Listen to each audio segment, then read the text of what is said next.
season, and we know the perennial problems that we have in Accra, for instance. So I was just wondering, and this is not part of the substantive conversations, it's just sort of like a teaser, or how do you call it? I'd say taking advantage of the mayor's presence and his knowledge, his inside knowledge on what's happening on the subject. Yeah. So, Mr. Mayor, are there any plans that the Metropolitan Assembly has in anticipation of the rains? Well, thank you very much. And let me say that over the years, efforts are being put in by the Metropolitan Assembly and the national government to address the perennial issues of flooding in Accra. Let us also put it in context that there are multiple causes of this flooding. One is the fact that Accra is on a low-lying area, and we are on the coast. Hence, our water bodies that also links to the sea. Sometimes when there's high tide, the water is unable to flow into the sea. And there's a pushback of water. And also there are human causes.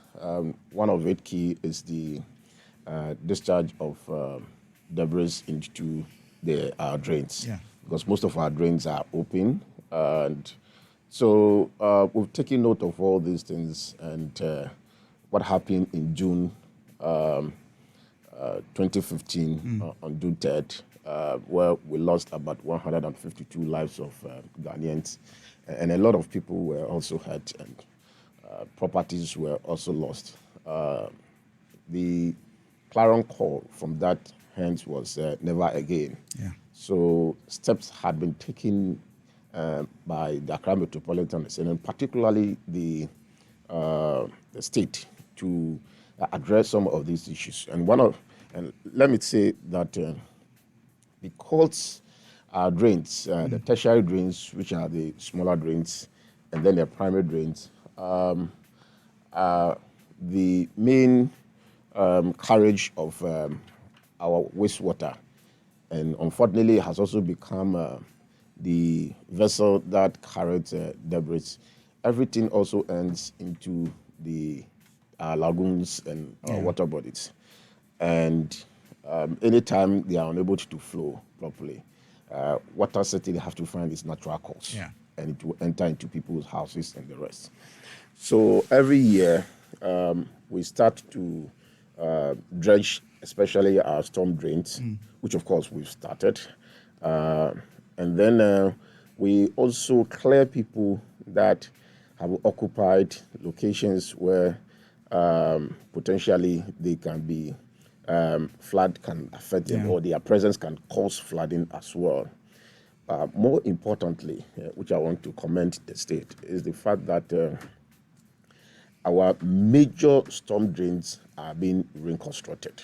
Okay. 2 years ago, His Excellency the President invested over 200 billion, which is the highest budget investment in drains construction in this country, and it's also ongoing. And let me give specific examples, because we know the flashpoint. One of it is probably, let me say, like the in front of Accra Academy School, which is First Light.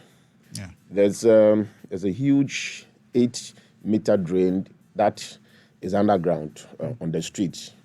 But those who live around Bubuashi, going to parts of Udoko, there's another 8-meter drain. But unfortunately, when it got to the Accra Academy School, the drain size was reduced to 1 meter.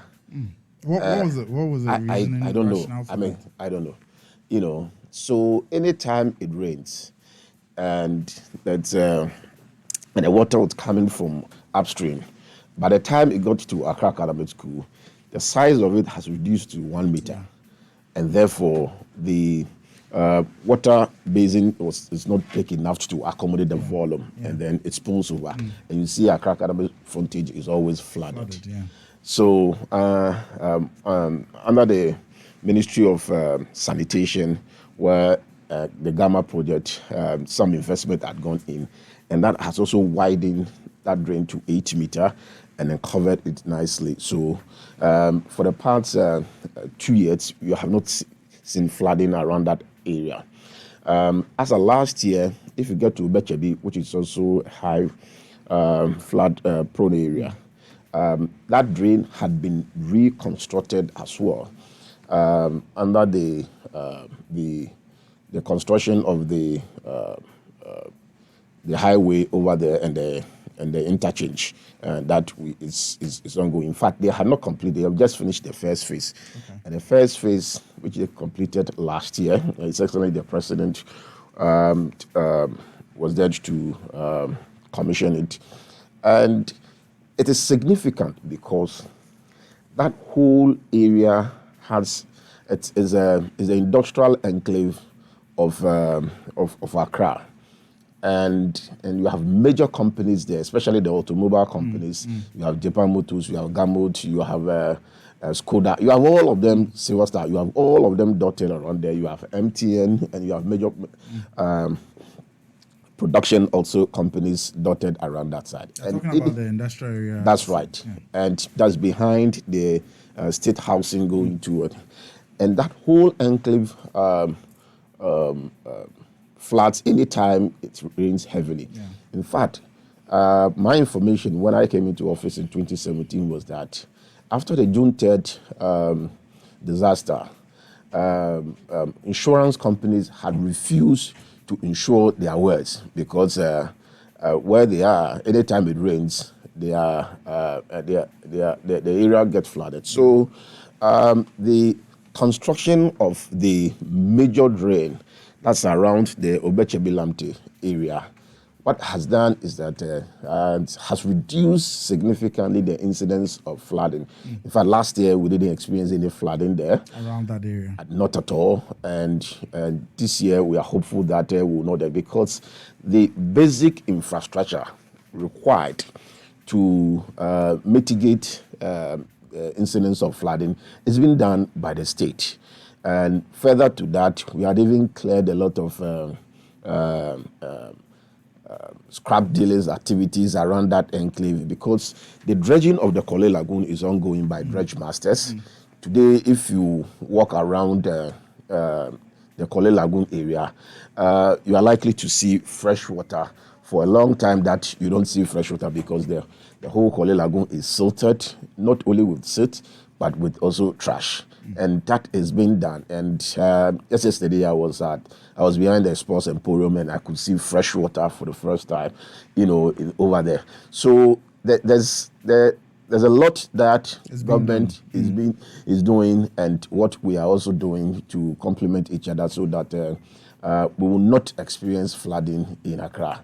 But there's still more to be done, because, for instance, the Kole Lagoon itself, after dredging, there's some remedial measures that have to be taken. One of it is the fact that we have to prevent the inflows of water and the debris also into the Kole Lagoon. And there are plans to that under the Garrett project. Over $200 million has been secured from the World Bank to do that project. And as I speak to you now, actual work had not commenced.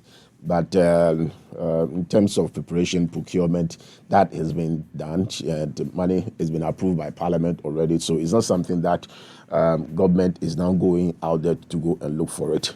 So I must say that the commitment by government and the Accra Metropolitan Assembly and the adjoining assemblies within the Accra wide area are doing our possible best.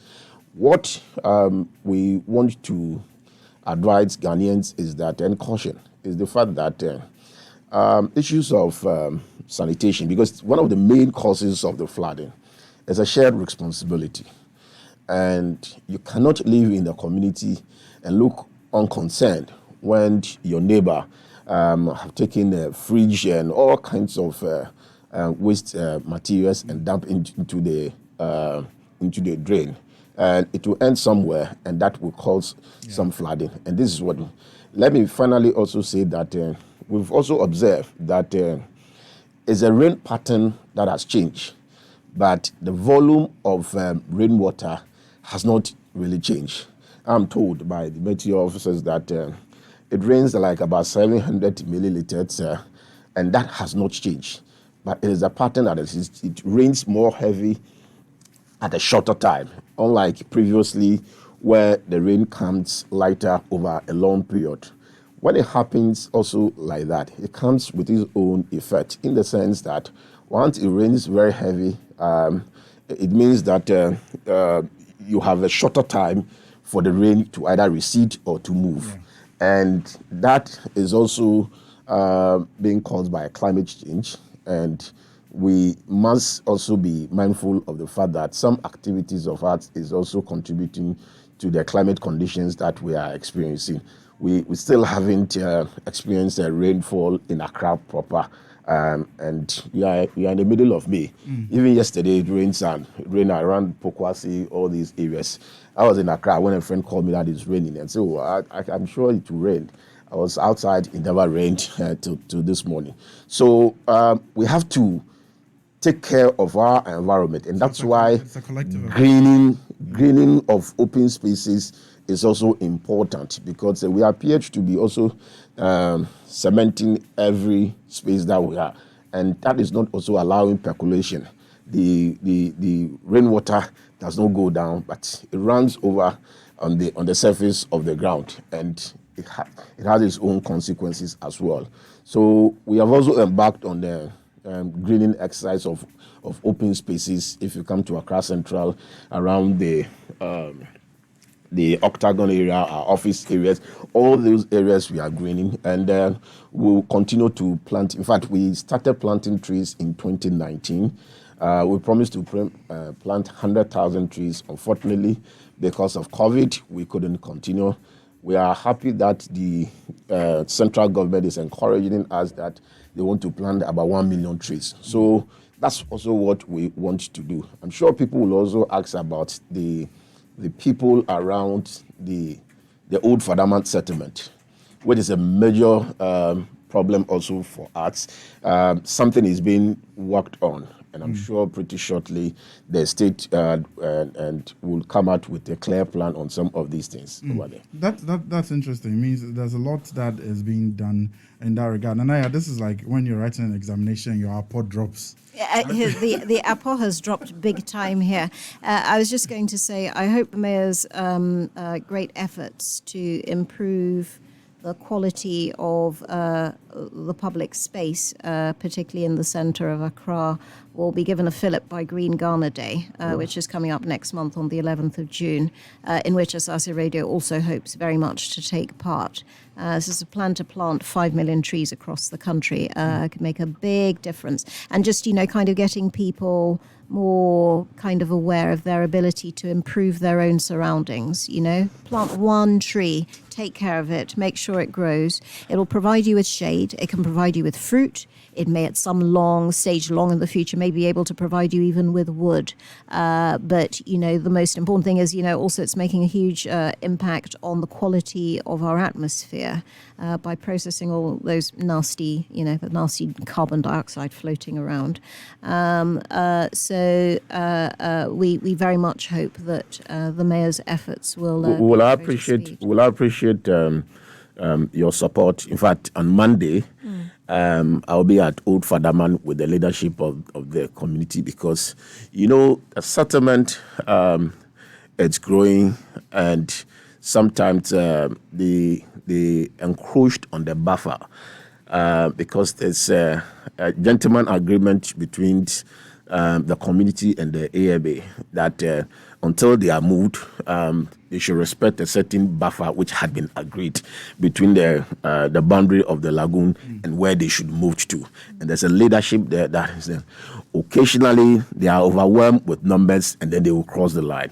You recall somewhere last year that and some during the lockdown period, some demolition took place over there, and the uproar from people. But this was led by the community leadership themselves, and we supported them with logistics. So there's a strong community leadership there that had been empowered to be sure. And what we intended doing is to plant trees around the buffer. So that's the objective of meeting them on Monday, and we are hopeful that we'll succeed on that front as well. Oh, well, thanks for the invitation. We'll try to be there. Thank you very much. So we're going straight to that was just the starter. We're going to the main course. And I appreciate that. Yeah, you're welcome. A starter that has given you the opportunity to campaign for your Hey, talk about Prof. your achievements Oh. and all that. You have to pay. I don't know whether I should respond. It's bait. Don't take it.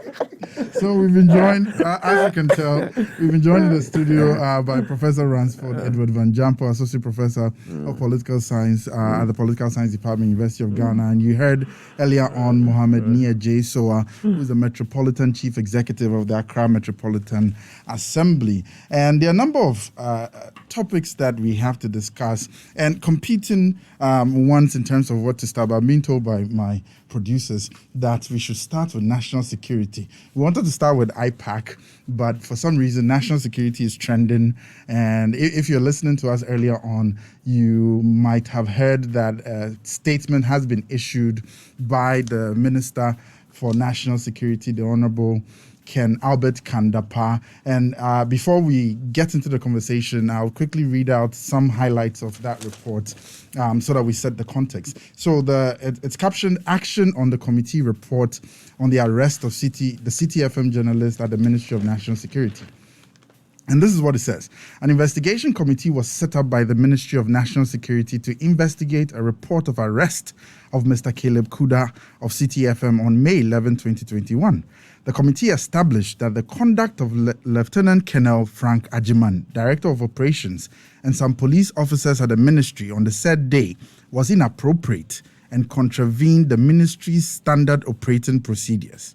The committee also established that the journalist's unauthorized entry into the premises of the Ministry of National Security was unlawful.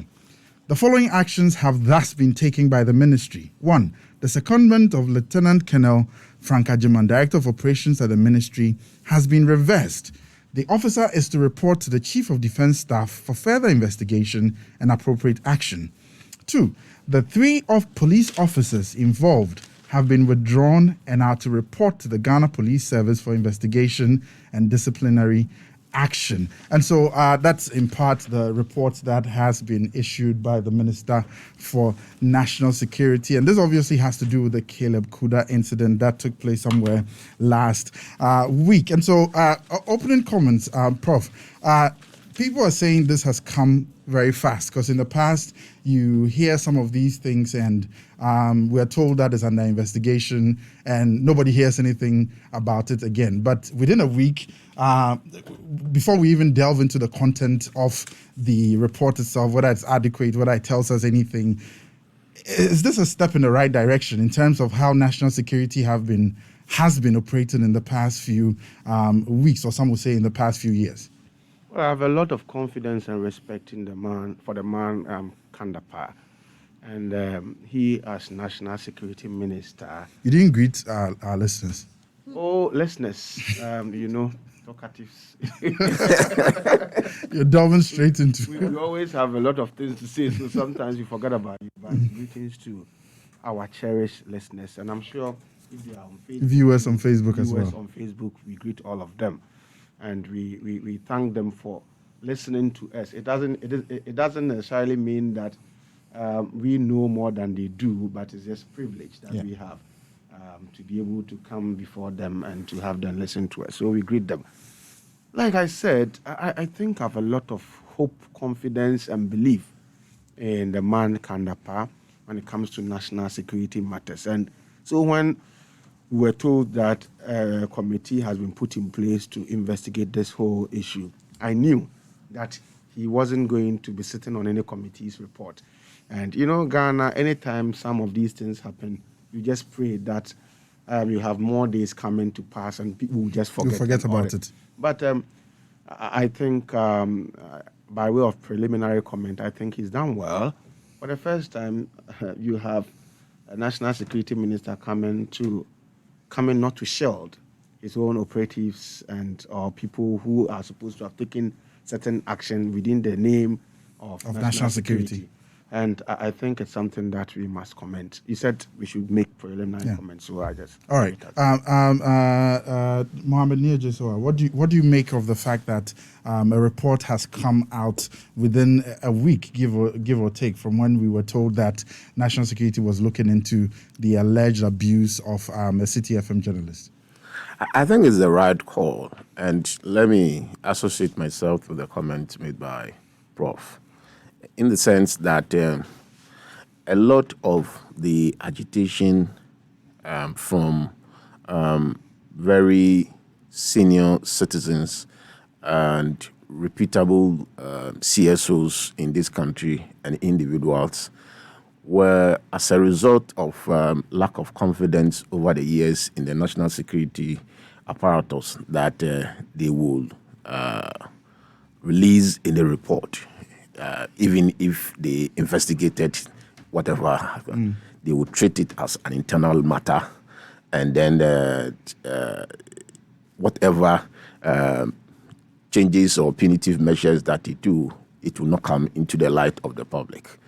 And I would say last week, and I made the point that as much as I do not share the view of the strategy used by the journalists, I think that we should continue to mount pressure on the national security to investigate and give us the report.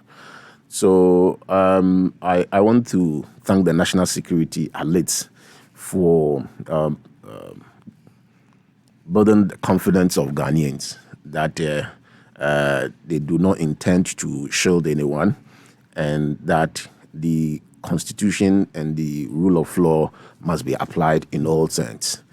This country has moved on, and some of these actions reminds us of our dark days. So, and that's how come people will vent their anger. And I'm happy the national security, at least after the investigation, they have named individuals who were culpable in the incidents, and had also referred them to the appropriate agencies or the bodies where they come from for further investigation and action that to be taken.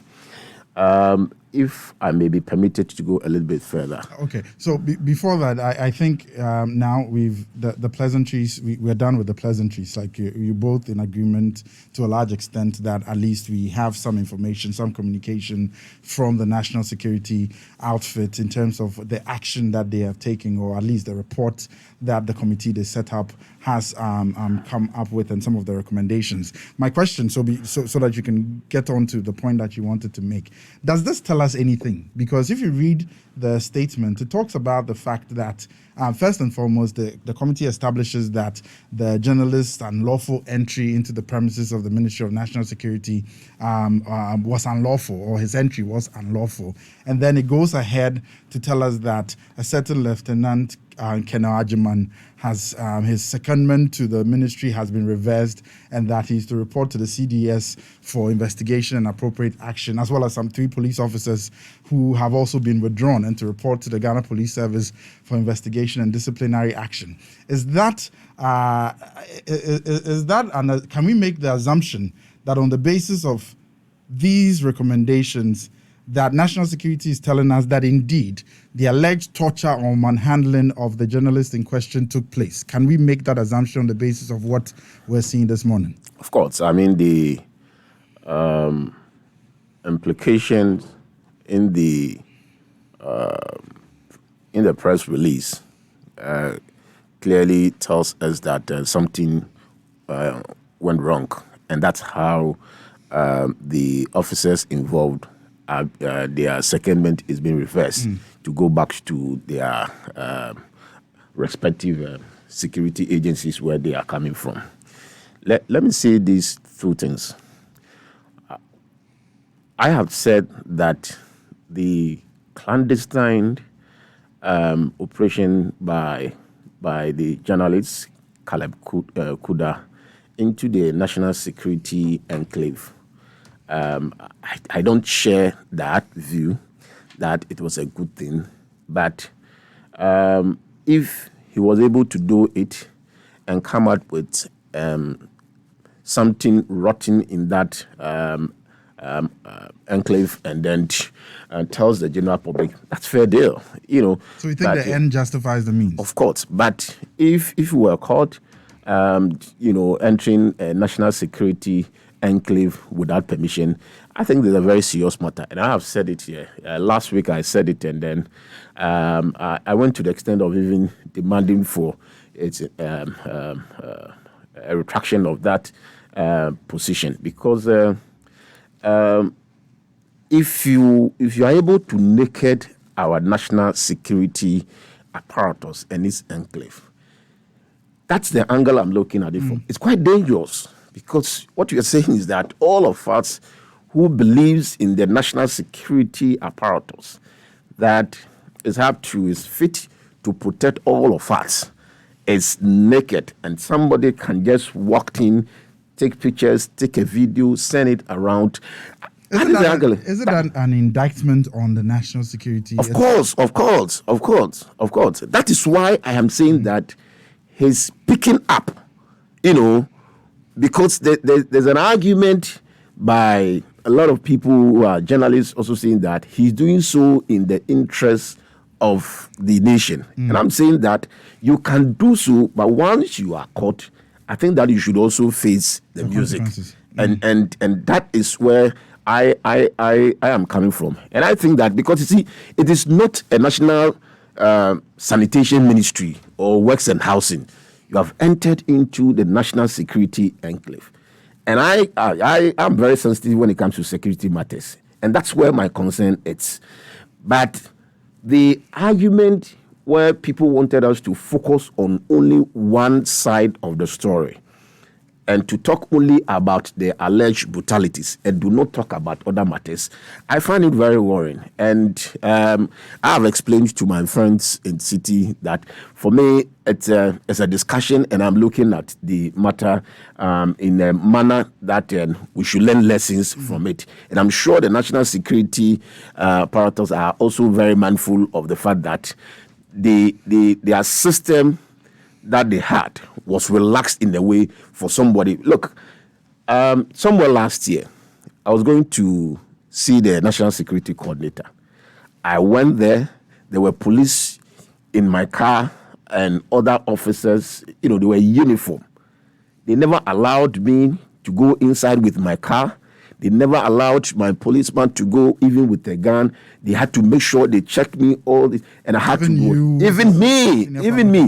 And I had gone there a couple of times. So the same standard practice. Same standard. So I was shocked how the gentleman entered.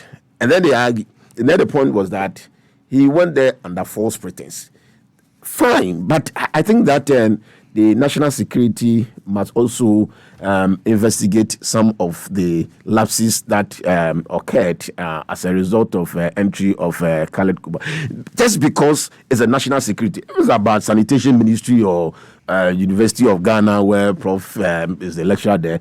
I think that we can be a bit diplomatic and mild about the matters. But this is a national security, and that's why I'm very much concerned about it. The second matter is the fact that elites, the officers who were involved, had been asked to go back to their security agencies where they were coming from. But I've heard some people arguing that is not enough. National security should have taken actions against them. And I'm saying that, and these are very learned people in society. I'm asking, how could the national security do so? The national security do not control the military. They don't control the police. all these officers are always on secondment. Even as politicians, people have police people guarding them. When they committed an error or something, you send them back into to where they come from for their standard procedure way of disciplining them are applied. You don't have that authority. As AMA, we go about to do operations, and there are instances where the police are attached to the Accra Metropolitan Assembly. When a policeman goes and do something wrong, you ask the police to go back to the Ghana Police Service for them to apply their standard procedure. But do you understand why people are skeptical when some of these things happen? Because it's not like this is the first time we're hearing. No, but your skepticism does not mean that we should overlook the law and procedure. And that's why I argued forcefully last week that as much as people were equally skeptical about the national security investigating this matter and bringing out the culprits, I told people that is the best way to go. We should rather focus our energy and attention on that matter and drum it home seriously for them to do. And they have responded positively. Or else, in your quest to ask for justice, we will also want to torpedo what the law says.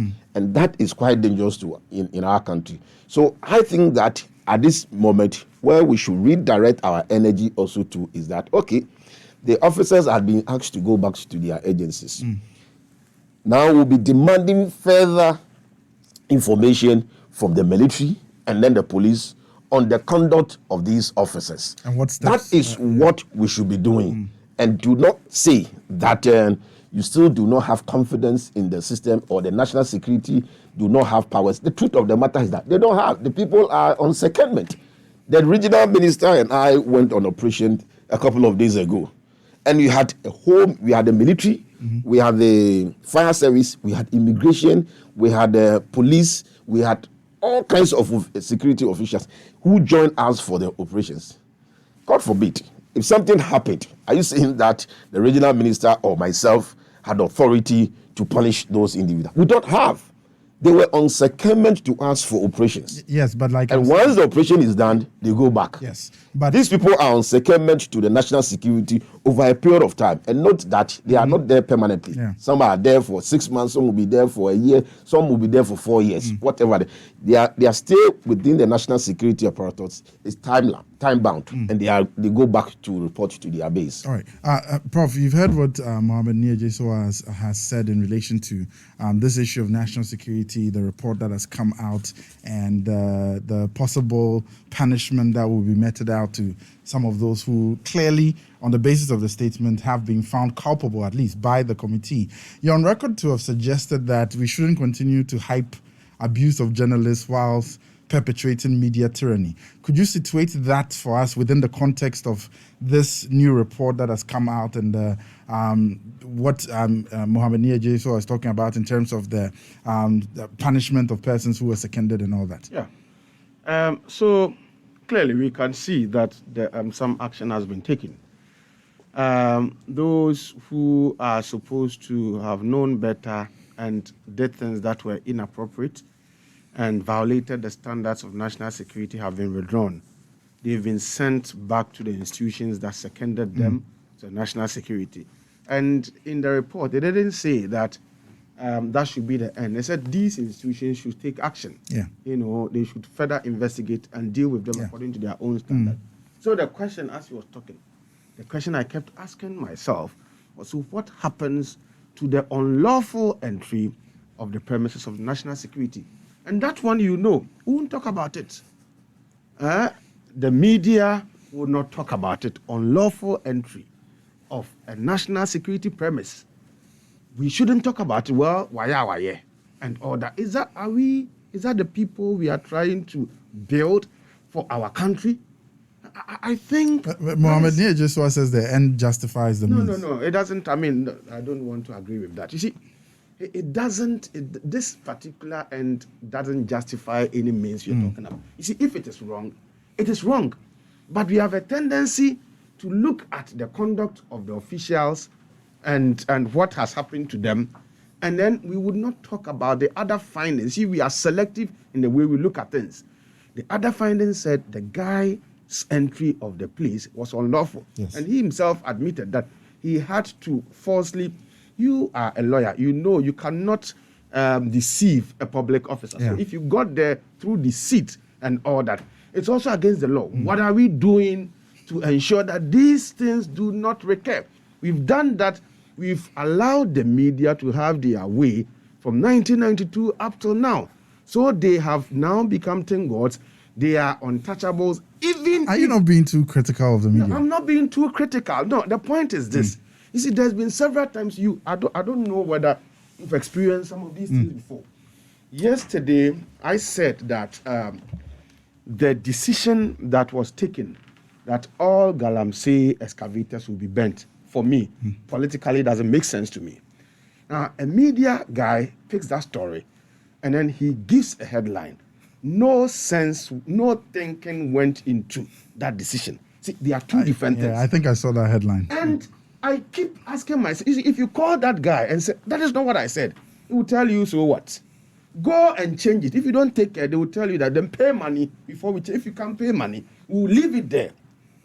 And you can't do them anything. You want to go through the media, what is the National Media Commission. National Media Commission, those needless bureaucratic bottlenecks. By the time you finish, all your time is dissipated and all that. And so it's like, we will do whatever we want to do. You can go to hell. And that is what I refer to as media tyranny. And so the point is that if these officials have been dealt with by the national security and further actions have been recommended, the idea or the conduct of the journalist who also deceived the public officer and entered into that premise that has been described as unlawful must also be dealt with, so that we do not become selective as a people. We have fun. You see, it is true that journalists and media practitioners were gagged in some time past. In 1992, people fought to ensure that these acts that censured and maltreated media practitioners, were relegated to the background and all that. There are appropriate constitutional amendments and laws that were changed, and just to give room for media freedom. Media freedom, But yeah. media freedom is not licentious for media tyranny. And it is about, you see, I kept saying that even the president of the republic, the executive president of the republic, who wields all powers, that sometimes I refer to him as a political king kong, cannot be a god over Ghanaians. And so if the president is accountable, subject and accountable, then you know, who are you as a journalist? Who are you? That for you would be a tyrant. You feel that because I hold the pen, I can write anything, I can do anything. And look at that. I don't know whether you've experienced that. But sometimes the writings that are so false, you take them on, some people go to the extent of taking them to court to demand apology and retraction. They'll give you a front page shameful story, and then when it comes to retraction and apology, it's on some little corner somewhere. They'll not give it that prominence. So, but to be fair, it's not all you can't level this accusation at all media No, practitioners. I'm not saying so. Okay. I'm not saying just that to make I'm not saying that all media practitioners. Look, when I was working at I saw so many things. You organize programs. It is the duty of journalists to go about fishing for information, looking for information to publish, and all that through legitimate means. You organize programs, you invite them, and then some of them are so decent. When they come, you feel that they fueled their car, they came with truck and all that. So you want to even pay them some transport, T&T. Yeah. Some of them will say no, that we are doing our job, won't take. But there are some who will come and fight you over those little monies, and those you didn't invite. If you don't give them money, they will tell you, if you don't give us money, we will not publish your story. And these are some of the things that I refer to as media tyranny. Okay, we must not sit down as a nation and pamper a certain group of people because of the historical antecedent, the kinds of things that were done to them. All of a sudden, give them unbridled freedom to quote and unquote misbehave in a manner that undermines our democracy. The fact that you're a journalist does not give you license to do things that are unlawful. The fact that you are a journalist does not give you permission to be tyrant in anything that you do. So as for us, we are untouchable. If you don't take care, we are a mafia, we are a group of people. We discuss the nation, and politicians come to plead with us. They beg us to do their stories for them and order. So for us, we are untouchable. But we are the movers and shakers of the country and order. It doesn't make sense. Media tyranny will destroy democracy. And people like me, I'll keep saying these things. But the free press and the free media are supposed to be the fourth estate of the realm, as you know about. The first estate of the realm, the second estate of the realm, the third estate of the realm are all accountable institutions. The fourth estate of the realm is not something that has been constitutionally provided. We have given them that title. And that is not licentious for them to play the kind of things that they play on us. I think it's not fair. And we must, those of you in the media, you must speak against, I'm not saying all of you. They are very decent media practitioners. They are very seasoned journalists out there. But some of them, the greatest of respect, are not qualified to be in that profession. All right, Prof. So what basically you're saying within the context of this national security conversation that we're having is that regardless of the fact that you seem to agree that there has been some wrong that was done to this particular journalist in question on the basis of the statement, it's clear that they're admitting that something went wrong. They're probably not telling us exactly what happened, but you can tell by the fact that those persons who were involved are being sent back or sent to where they came from and all that. It's sort of an admission of some wrongdoing by those. I want to let this matter rest, but you see, if you want to look at things critically, we all know the journalists involved should have known better. If you go somewhere and you're manhandled, you're beaten, the first thing you do after your release is to go to hospital. The first thing you do after your release is to go to hospital. Maybe you're still traumatized I don't think so. Everybody takes or everybody handles certain situations differently. It becomes difficult for us to have empirical evidence about what was done to you beyond your own narration if you don't go to hospital immediately. Okay, and sometimes I have a tendency to believe that if a national security minister receives a lot of bashing and all that, you may want to say things that would just look, let us sacrifice you so that it douse the tension and all that. But the point is clearly, if you were beaten, as he said he was, and you were manhandled, you should have gone to the police, you should have gone to the hospital, and then you have a report about that so that we can all... In the immediate aftermath of the alleged beating. Yeah, but that wasn't, I'm told, what happened and all that. And so the point is, I don't want to put much emphasis on it, but if a media practitioner is, we should talk about it. Just as if national security operatives, we should also... So you are basically saying there should be a balance in terms of how we talk about these things. Media practitioners cannot be thin gods. If the president is not a thin god, who is a journalist? Mohammed, you've heard, I'm sure you're itching to jump in at this point. What do you make of what Prof is saying, especially now looking at it from not just the sanctions or the recommendations of the report, but also on the part of the journalist involved? The fact that the report says that the committee established that the journalist unauthorized entry into the premises of the Ministry of National Security was unlawful. Well, that has been my argument since this incident happened. And I made a point that if the journalist had apologized for that conduct, that would have shielded him from criticism so that attention would be focused only on the alleged assault.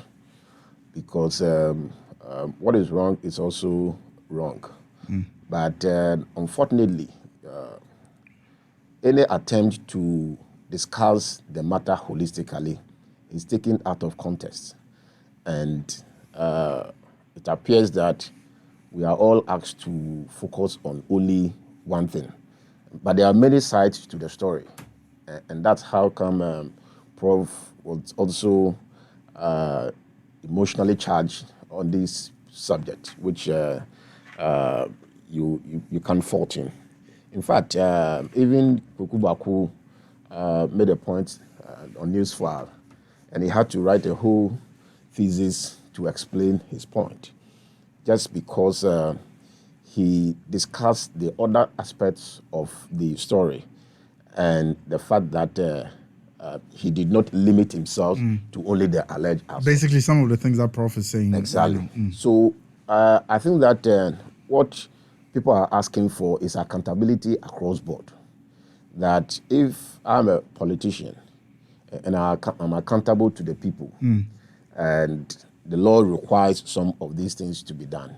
Equally, if you're a journalist and a media practitioner, you should also be mindful of the fact that you are also accountable to the people. Yeah. All of us had suffered some lashes by media practitioners, and we sometimes overlooked. But there are other people who will not overlook, because if their rights had been infringed upon, they would like to protect it, and they will go heaven and earth to ensure that they are protected, either through the National Media Commission or demand for a retraction and apology or go to court. And this has been the practice over the years. The point is that media practitioners are our friends. They are people that we work with. And some of these things that are being talked about by Prof are experiences that people have gone through, and they would like to share it in a public platform as a way of demanding for accountability across board. And I do not think that it is out of place for us to do so. There's a certain feeling among people that look, if you're a media practitioner, then you are untouchable, and that's the position of Prof. And I travel around 4 years, a bit, and look, this is Accra, so we don't hear much, but in a lot of the villages, the radio stations that had been established are owned by politicians. They will tell you, this one is owned by this politician, this one is owned by this politician. So I started questioning myself, what could account for these grab by politicians to own media houses?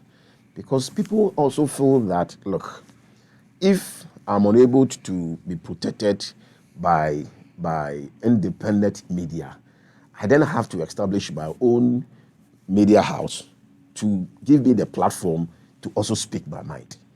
And that is what is happening, especially outside Accra. We sometimes limit our conversation, to Accra politics and Accra media. But go around. If you go around, go to Western region, Northeast or West, all the media houses there, they are not owned by independent-minded or business guys alone. Many of them are owned by politicians. And for that matter, they are established to argue and perpetuate a particular agenda. And that is also very worrisome, what we are seeing. So as much as we have very reputable media houses, including Asase City is one of the best media houses. I won't shy away from that.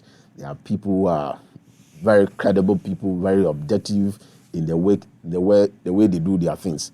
However, in the course of your work and you commit an error, I think that is important. You also think about the fact that you have your action has affected somebody else. I was shocked even yesterday watching BBC that they had to apologize to a story that they did on Princess Diana, and even BBC has to apologize.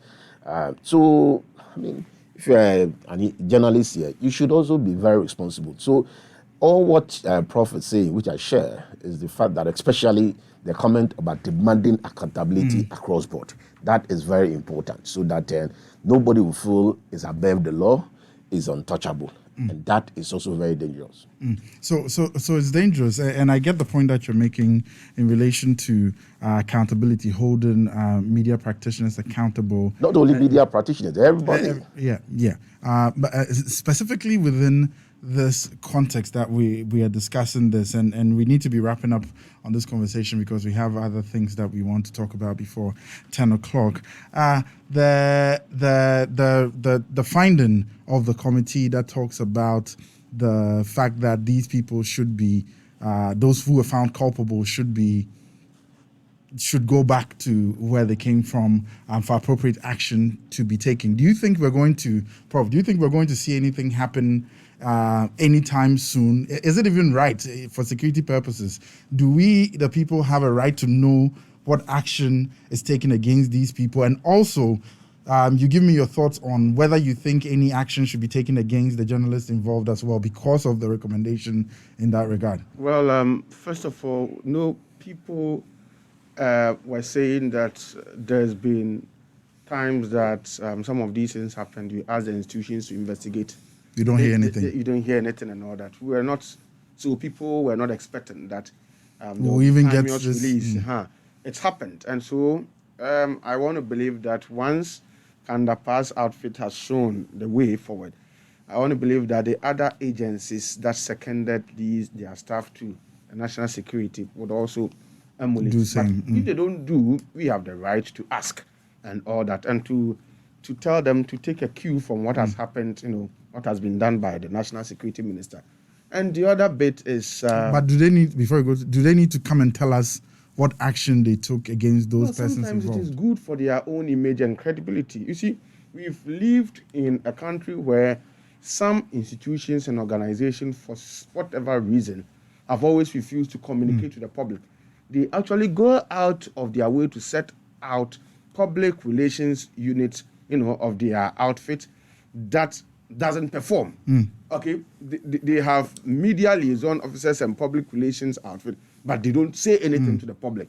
And sometimes the sheer opacity and lack of information gives room to needless rumors about the activities, of some of these organizations. And so it is in their own interest to let us know what has happened, so that tomorrow we would not tell them that, well, when this thing happened, you didn't do anything, and people will begin to lose confidence in the whole lack of confidence in you.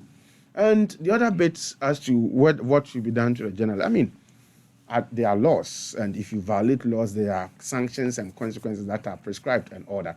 And so, to my mind, let us test the law. If he violated any law, take him to court and let him be dealt with, so that it serves as one way of dealing with media tyranny. I used that word here last week. I've used it throughout the week. I'll continue to use it. But isn't it killing an ant with a sledgehammer? The fact that, and I get your point perfectly, and I don't disagree with you, but you know how they say sometimes something has come up, there's an issue that has come up, and the main thrust of the issue is one side. Yes, you may have done some wrong, but the main thrust is some bigger wrong that somebody else has done. So instead of focusing on that big wrong, why do we want to focus on the lesser of the two evils? What do you make of it? It is not a very fair analysis of any situation. What is wrong is wrong, and so there are always causes and effects. If you want to, and we tend to always deal with effects rather than causes. That is our approach to dealing with things. We always want to. If you go to a hospital and you get a credible medical practitioner, he would undertake a thorough review and search interrogation of whatever your headache, means. Okay, there are always antecedents and causes to whatever is symptoms. Probably even find out your history, your medical history. But in our part of the world, in everything that we do, we always want to deal with symptoms and effects. It's not reasonable on our part. Reasonable people and fair thinkers would always want to look at things from a balanced perspective. What caused this? So let's also address the cause, so that we would not always be dealing with effects. That's how a nation that wants to develop, that's how we behave. And if people are ignorant about this, those of us who know must be talking about it, so that they also get some benefit from some education about some of these things. So my point is that if he ran afoul of the laws, if he unlawfully entered their premise, I'm sure there are sanctions. The sanction would never be that he should be killed. The sanction would never mean that he should be stripped of his function as a journalist. the sanction will never mean that it should be banned from practicing as a journalist. I'm sure there may be some sanctions that will be equitable to the offense he committed. Let that be done, so that I'm not saying journalists should not do their work, but they will do their work with respect for other human rights and other institutional rights, in mind.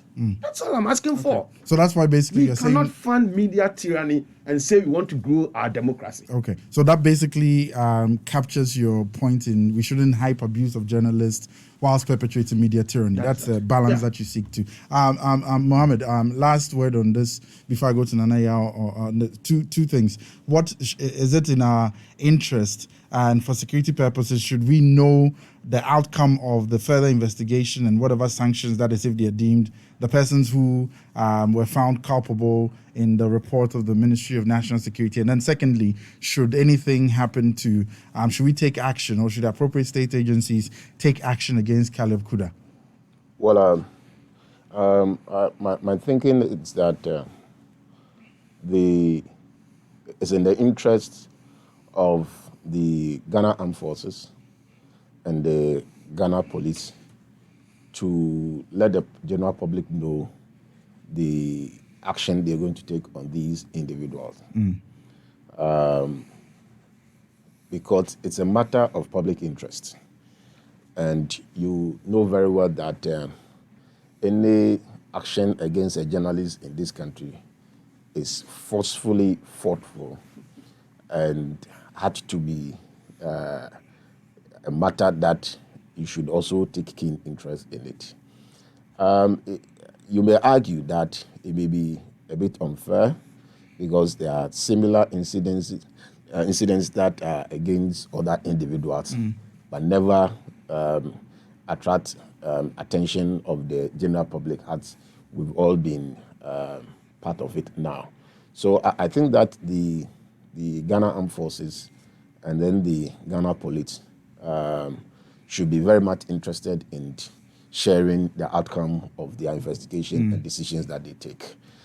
It helps embolden public confidence as well, because what this matter did was to bring back the days where we were under military regime, and people started making references to journalists that were maimed, killed, or hurt one way or the other in the course, or in the pursuit of their profession, in times of Rawlins or Champon or wherever.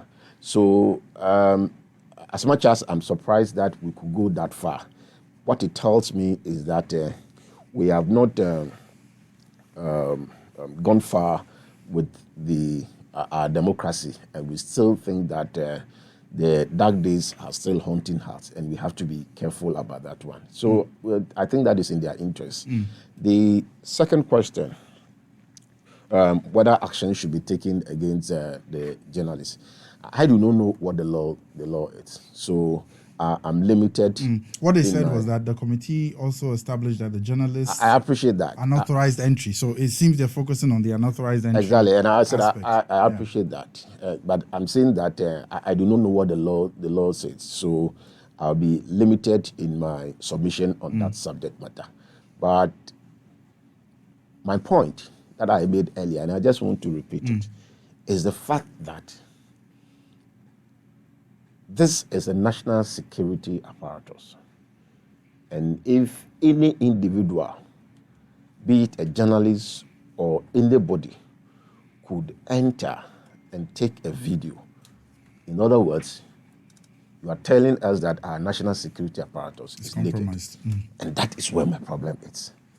So, in fact, I made this point last week, and then it was taken out of context. It was giving some headlines that Mayor of Accra is demanding for apology, blah, blah, but the main subject, in fact, it started even from Asasi.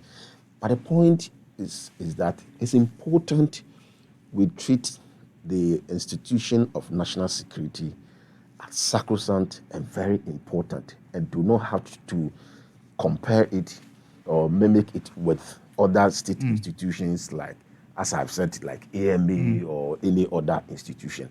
That is where my concern is.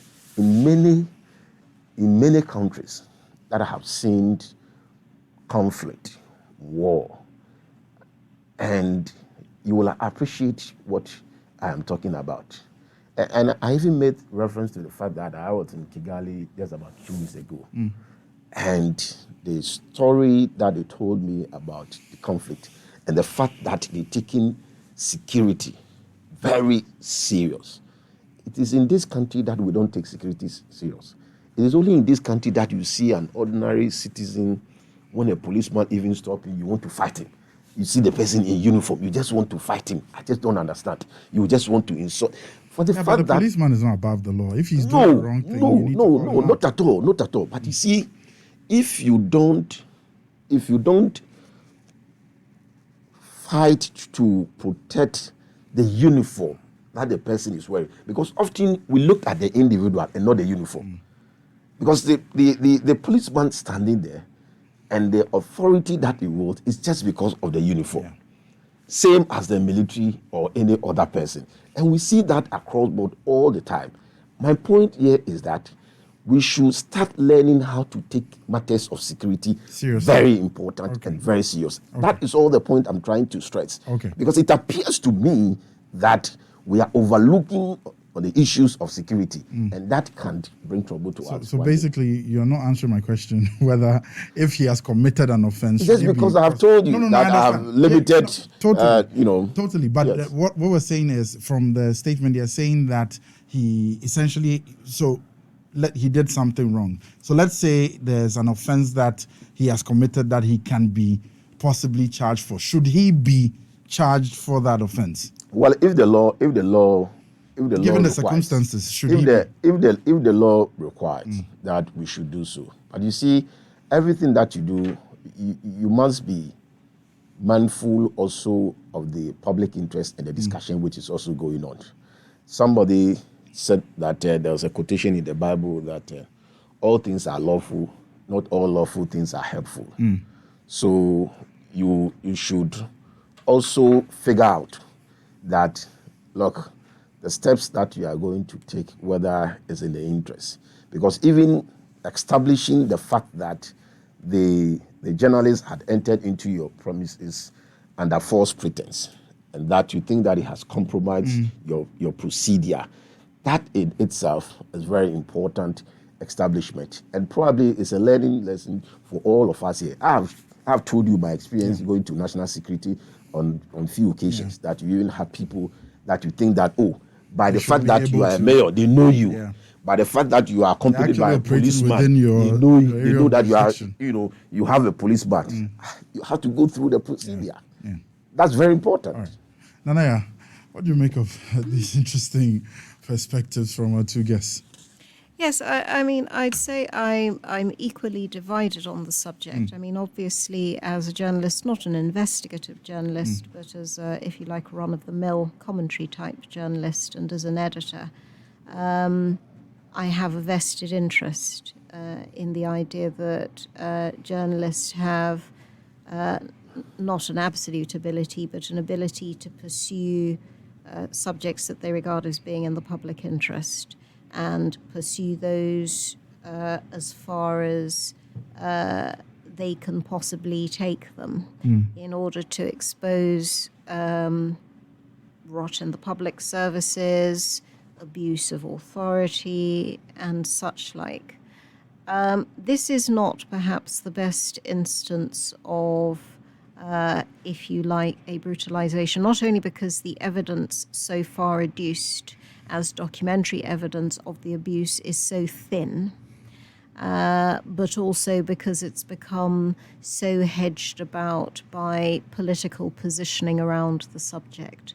So say, for example, I found it far more useful and instructive the incident that happened about 2 years ago involving, I think it was 3 GTV journalists who tried to pursue, I believe, on motorbike and film, a policeman they regarded as having, brutalized a member of the public, and they were royally, brutalized, kicked and slapped, including a young woman who was pregnant. I mean, the people abusing her were not to know that, but it sort of added to the horror of the occasion. But that was entirely in the open, in broad daylight. There was clear medical evidence of the abuse. The abuse was in no way within question, and was clearly involved in abuse of authority. As the mayor said, fair dues. If you don't get caught, then that's all right. Yeah. If you do get caught, it seems like a rather unfair rule. But where you're talking about matters of, if you like, calling into question the probity of national security agents, and some of the things that we've heard, for example, from the spokesman of Occupy Ghana. I know one doesn't live in a vacuum, but I find it highly problematic, the idea that you would seek redress purely on the basis of context, and whether it seems advisable to pursue a course of action if, for example, a journalist is found to have breached basic rules, basic law, in seeking to gather evidence. I would think that, journalists should regard it as obviously something they'll try to get away with, but it's part of, if you like, the occupational hazards of the profession to which they subscribe, that you will occasionally get hit by lawsuits. And in fact, if you aren't getting hit by lawsuits, then there's something that you're doing wrong. I mean, of course, there is a case of just abuse of one's ability to pursue a story. Yeah. But, part of the business of doing good, particularly investigative journalism, does involve some, if you like, playing with the outmost limits of the law, and that there will occasionally be on the periphery. That there are stories that are very much on the periphery of what is legal. And what is unlawful. Yeah, then, but the ethics of the profession come in then, about whether it is genuinely within the public interest that you are pursuing that. And I think all the evidence that has been put forward so far has so many question marks over it. It is better that this investigation be conducted in away from the heat of public opinion, and so. The fact of the investigation of the 4 officers involved is a good thing. Where there is still lack of clarity, as has been said by other people, is whether the investigation of the conduct of the 4 officers will encompass the illegality that the Ministry of National Security says Mr. Caleb Kuda is guilty of. It remains to be seen whether there is a further investigation into that as a separate matter. So it seems like this is one of those things that we wait to see what happens, especially because now we know that there is going to be some further investigation that's going to be undertaken, possibly by the armed forces as well as the Ghana Police Service. So we wait to see what comes of that. Quickly, we're moving on to our... we had 2 more things to discuss. I don't think time would allow us. So we'll talk IPAC. Because there was a 2-day IPAC review workshop on the 2020 presidential and parliamentary elections in Ghana. And several recommendations have been made in terms of reforming the electoral process, moving forward into the 2024 elections.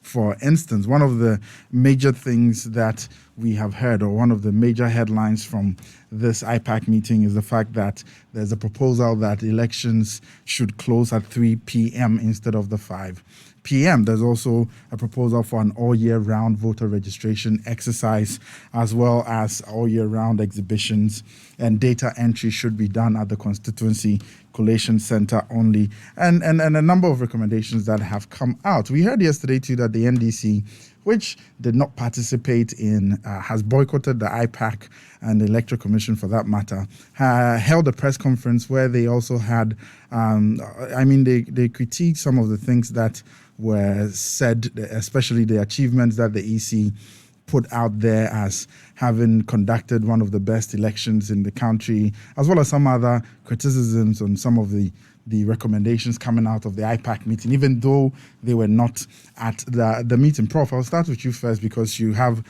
expertise in these areas, because you've been on the IPAC before, right? You've worked with the EC within that context. What do you make of some of the proposals that are coming out, and especially also the NDC's reaction to this? Well, I saw the proposals, and first of all, we must know that after 1992, following the 1992 elections, the party that lost, the NPP, wrote a stolen verdict and boycotted the parliamentary elections. Yes. Subsequently, before the 1996 elections, there was an agreement that let us have a certain body that would bring all political parties together so that they can brainstorm. Within the context of the Electoral Commission. Yes, they can brainstorm on matters that affect the electoral processes and then find solutions to those matters. And so that's the origin of the IPAC. IPAC and all that. IPAC has functioned to review the electoral processes after every election from 1996 up to date. Every now and then, every year that we have an election, afterwards there will be some review of the processes and all that. So what they did yesterday, what they did about 3 days today that led to the communique yesterday wasn't anything new. When I saw the proposals, my instinct told me that no, this is not too right, because the proposals were to my mind, they just scratched the surface of matters relating to electoral reform. So I quickly called the Electoral Commission and to talk to a few people. I did so because after the 2013 election, 2012, after the 2013 election petition, okay, there were marching orders to the Electoral Commission to review the electoral processes. So the Electoral Commission set up an electoral reforms committee that delved into several issues germane to electoral reforms. And I was a member of that committee. We submitted a very voluminous, document to the Electoral Commission on electoral reforms. So I saw some of the proposals, being scratched in the surface and articulated as proposals. So I called them, and they said, well, what they put out there was just in relation to the 2020 elections. And they agreed that there is a document that must be looked at again and then implemented. And when that document is implemented, it will present a holistic review, of our electoral process and order. So I was satisfied with the explanation. Then, so subsequently, we heard the NDC's counter proposal and then also their boycott. Yeah. This is the second time they are boycotting IPAC meeting. And you didn't need a soothsayer to tell you that this is going to be the conduct of the NDC following what happened at the Supreme Court. And so there's a paper that I've written and sent outside for publication looking at the election petition and the future of electoral reforms, in Ghana's Fourth Republic, especially post-2020 elections. And I've argued that, unlike the 2013 election petition process that gave a certain marching orders to the Electoral Commission to bring all stakeholders on board to discuss matters of electoral reform, any future electoral reform process, given what happened at the 2020 election petition at the Supreme Court, would be difficult because it would not be able to bring all the parties on board, particularly a major stakeholder like the NDC. I had predicted that. And so when they started behaving like this, I said, well, this is what is going to happen. They fired other counter proposals and critiqued the achievement or claims of the Electoral Commission. Some of the things made a lot of sense, especially bringing election time at 3 o'clock, ending closer to election at 3 o'clock. NDC critiqued it, and I thought they made a lot of sense because from 1992 up till now, we haven't been able to commence elections on time in all polling stations. Sometimes you have elections commencing at 11 a.m. And if you say that they should close at 3 p.m., then there's going to be stampede and chaos and all that. But I thought that some of these laudable counter proposals could be brainstormed and could be talked about at a round table of where all participants and stakeholders are there. But as it stands now, the NDC is not prepared to be part of IPAC processes and order. They also gave a certain recommendation, the NDC, that I found so ridiculous, that because they have equal, strengths in parliament with the ruling party, they must be given more voice, at IPAC. And I said, this one doesn't make sense unless we all agree that Ghana is a two-party state. But if it's a multi-party democracy, is it not these same parties, when they get to power, they go and co-opt these small parties to do their bidding for them at IPAC? They do that. And so the NDC was doing that when it was in power. NPP is doing the same. When they go to IPAC meetings and they are discussing matters, they will put it to votes. By that time, MPP in power may have done its homework well with other small parties. So let's vote. They have the votes. One man, one vote. They will carry the day and order. So we must rethink our multi-party democratic claim, because because you have said in the past that we are not. It's a two-party state, but let us come to a realization of that. Once we agree there's a two-party state, then we can say, well, all these parties, you don't meet the requirements, so then let's disband them. But once we haven't done that, I think that we shouldn't go that tangent. So generally, I think that, you see, from 1992 up to now, the election management body has been relationally incompetent in bringing political parties of the opposition on board their decision-making process. It's always been, we have the mandate, you disagree with us, go to hell. It happened under Justice Josiah Ofori-Boateng, INEC, Afarijan, Charlotte Osei. It is happening under Jim Mensah. It's been something that has been there. So is that an institutional thing? It is an institutional incompetence, and I'm saying that, but we cannot go on that tangent as a nation in perpetuity. Clearly, there is a stalemate. Electoral Commission, in my view now, hasn't got what it takes to bring the NDC on board. The NDC on its own will not also go. But the stakeholders in Ghana's electoral processes are not only the NDC and the Electoral Commission alone. Civil society are stakeholders in the electoral process. Development partners are stakeholders. The clergy, the eminent people, Electoral Commission itself has set up an advisory committee and all that. You and I are also important stakeholders in the process.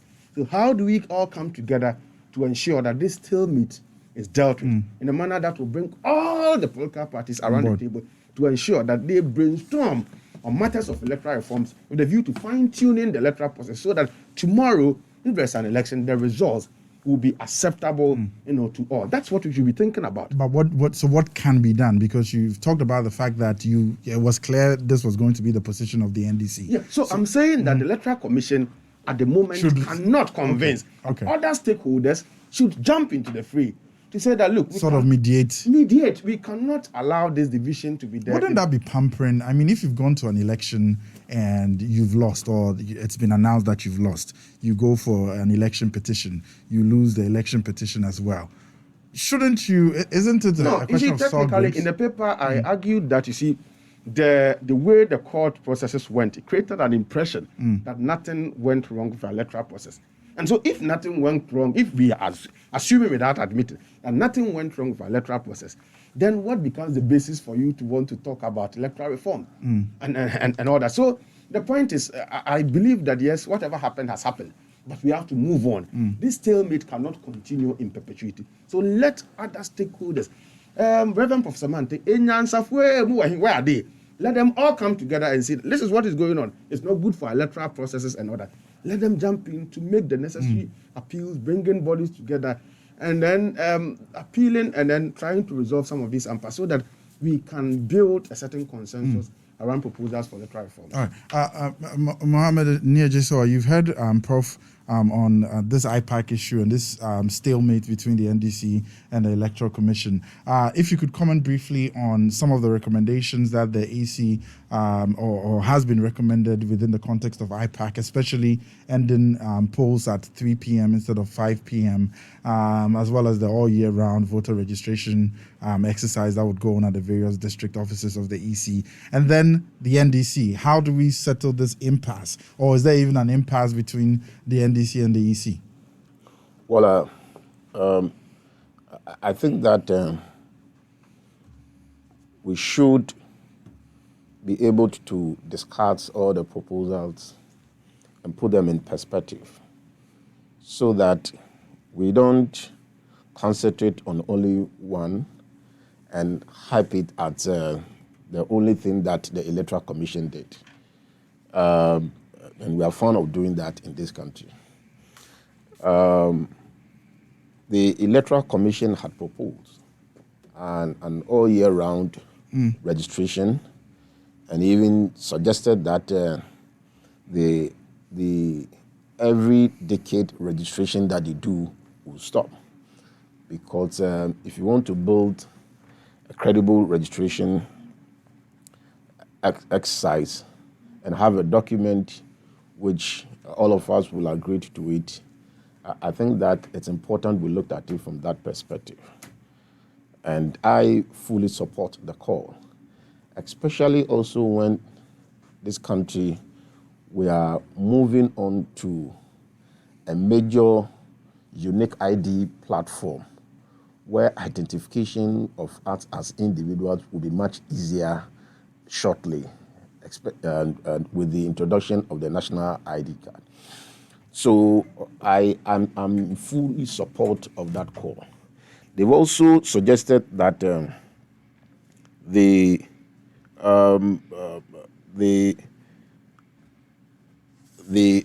voter exhibition also, which is also done only prior to the election as part of the schedule for the election every 4 years, should be done, all year round, because people passed on, and we don't think that we have a responsibility to alert the Electoral Commission to delete their names. And they are trying to let us build a culture of politically being aware of our responsibility and do not have to wait for us to go through a cycle every 4 years. And I think that is also a good call. We will know the details on how they intend to do some of these things later and how to operationalize it. And another important thing that they also said was the fact that the Constituency Coalition Center should be the only point for data entry. Exactly. It's because the elections are done at the local level, and the first most credible point of collation of data is at the constituency level. We have not gotten to a point where we'll say that even the polling station level will get everything right because of the numbers of people that you deploy across the country.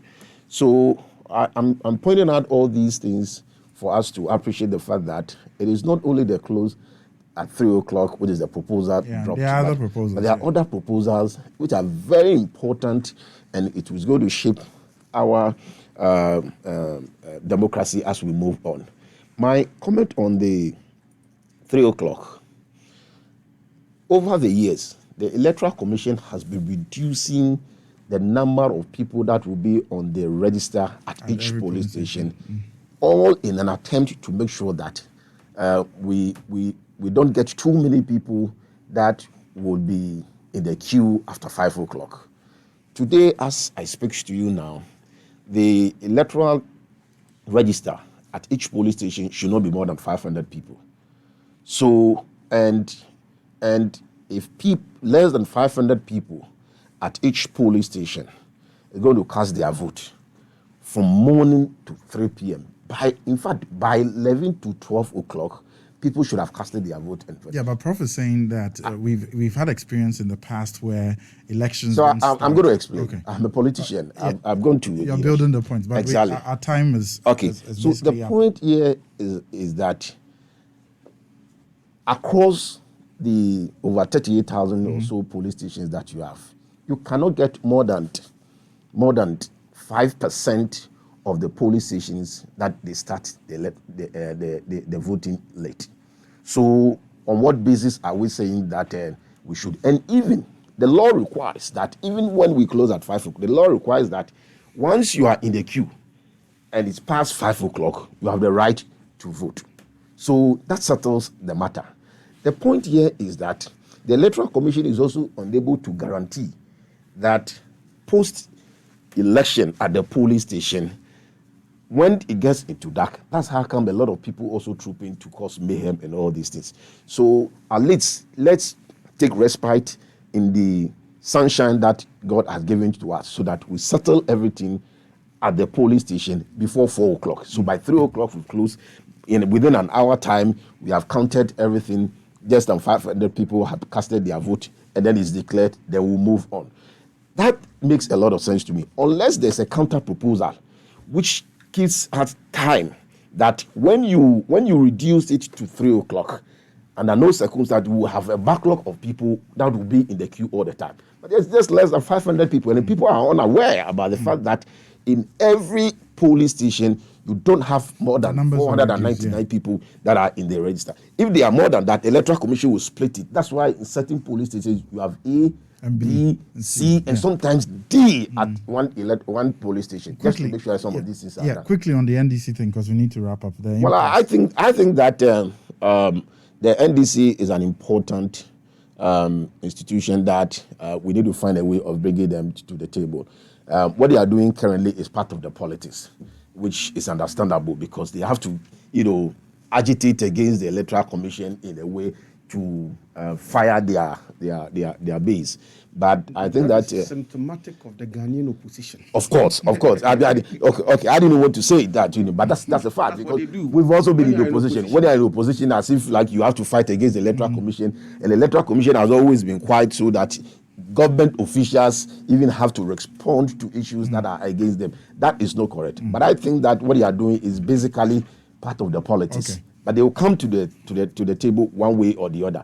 But the earlier they come, the better, because these reforms are very wide and very broad, and it's important they come very early. So I'm calling on the Christian Council, the Muslims, and everybody to reach out to the NDC also to come to the table for us to consider these particular reforms, because it's going to be very big. Nanaya, what do you make? Yes, I mean, What do you make of what we're talking about? I find it both heartening and dispiriting, again, a bit like yesterday, that the solution to this problem is seen to lie outside the formal structures for resolution of electoral disputes. And it goes back to, what our guests have said. It's symptomatic of what you get, regardless of who it is in power. When you're in power, you object violently to the conduct. You agree with the conduct of the Electoral Commission. When you're out of power and you're the main opposition party in the current setup that we have, every step of every procedure it might seek to undertake is just wreathed in suspicion and somehow becomes unacceptable. Nanaya Jantua of the CPP called yesterday for intervention by the Peace Council.